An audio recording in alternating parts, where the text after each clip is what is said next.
градината на баба Добрина от група Слънце, детска градина в Терешкова.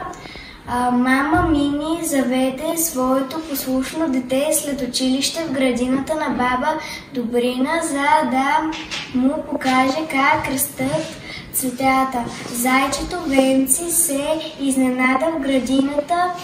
Има само една стара лейка, от която на всеки час капе освен вода и по едно сърце. Лейката помоли Венци да полее малко семенце и да постави грижовно сърце в дупката.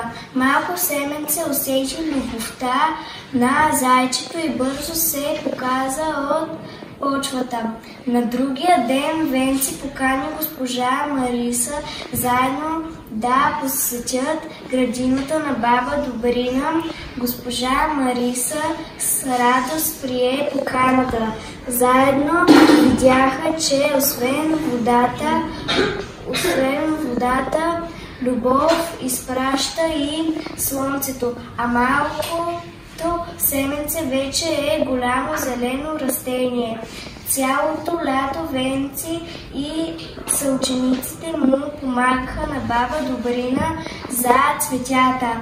Калинка, Мини и мравката Ани имат важни задачи да пазят цветята от листните въшки. Венци и животните от горското училище научиха, че за да растат цветята е необходимо вода, светлина и много любов.